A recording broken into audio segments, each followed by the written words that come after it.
ایک دفعہ کا ذکر ہے کہ جنید بغدادی اور ایک کڑیل نوجوان کے درمیان مقابلہ طے پا گیا۔ لوگ جمع ہو گئے، کھاڑا سج گیا۔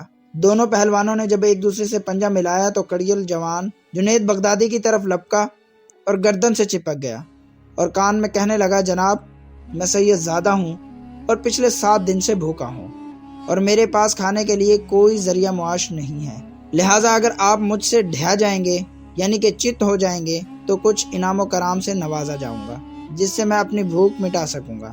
جنید بغدادی رحمۃ اللہ علیہ کے دل میں ترس آیا اور آپ جان بوجھ کر چت ہو گئے اور کڑیل نوجوان ان کے اوپر بیٹھ گیا۔ جیت کے شادیانے بج گئے، انعام ملا اور وہ کڑیل نوجوان چلا گیا۔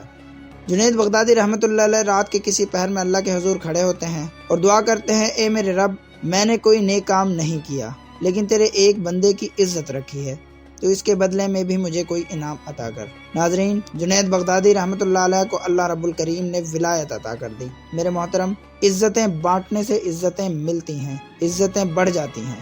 اللہ رب الکریم سے دعا ہے کہ اللہ ہم سب کو عزتیں بانٹنے والا بنا دے۔ سلام پہنچے۔